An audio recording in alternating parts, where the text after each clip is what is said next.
The most awkward moment in modern shopping is not the price. It is the screen that appears after the price. You bought coffee, a sandwich, or a takeout order, and suddenly a device is asking whether you want to tip 20, 25, or 30%. This is not just bad manners. It is a business model moving wage pressure, pricing pressure, and customer guilt into one tiny checkout moment. This is business case signals. Old tipping happened after service. The new tip screen often appears before the product is even in your hand. That changes the psychology. The customer is not quietly rewarding service anymore. The customer is making a public decision while the employee, the line, and the machine are all in the same frame. That is why the same 10% can feel generous on a receipt and uncomfortable on a tablet. The interface changed the emotional cost of saying no. Bankrate's 2025 survey shows how strong the pushback has become. 63% of Americans had at least one negative view about tipping. 41% said tipping culture had gotten out of control. 38% were annoyed by pre-entered tip screens. And 27% said they tip less, or not at all, when a pre-entered tip screen appears.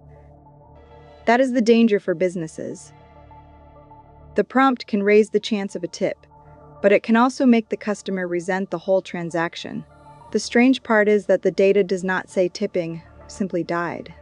Toast reported that in the fourth quarter of 2025, full-service restaurant tips held at 19.2%, while quick-service tips held at 15.8%.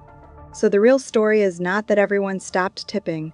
The real story is that tipping split into two feelings: expected in places with service, and increasingly irritating in places where the customer feels the screen is doing the asking. From the merchant side, the temptation is obvious. A digital point-of-sale system can make tipping feel like a default option. The restaurant does not have to redesign the menu, raise every listed price, or explain a wage model at the counter. It can simply ask.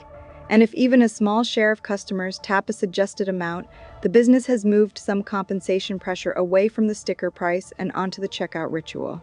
But this is not a simple story about greedy workers or cheap customers.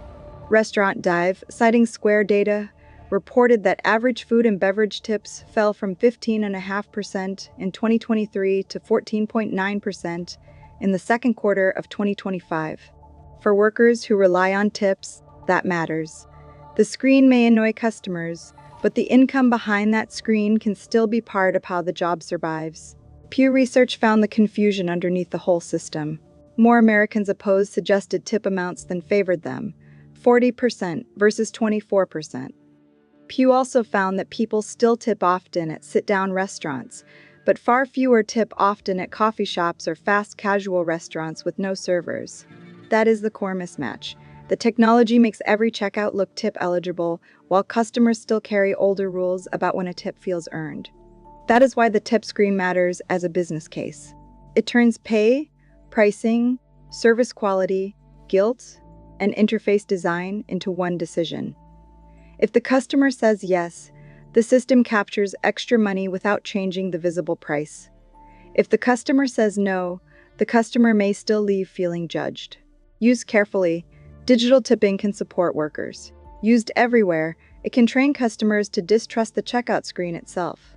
So the next time a checkout screen asks for a tip, the question is bigger than generosity. You are watching a business decide how much of its labor cost, pricing pressure, and customer experience should be handled by a prompt.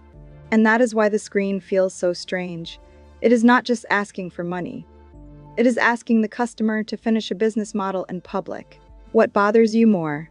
The tip screen, the default percentages, or not knowing who actually gets the money?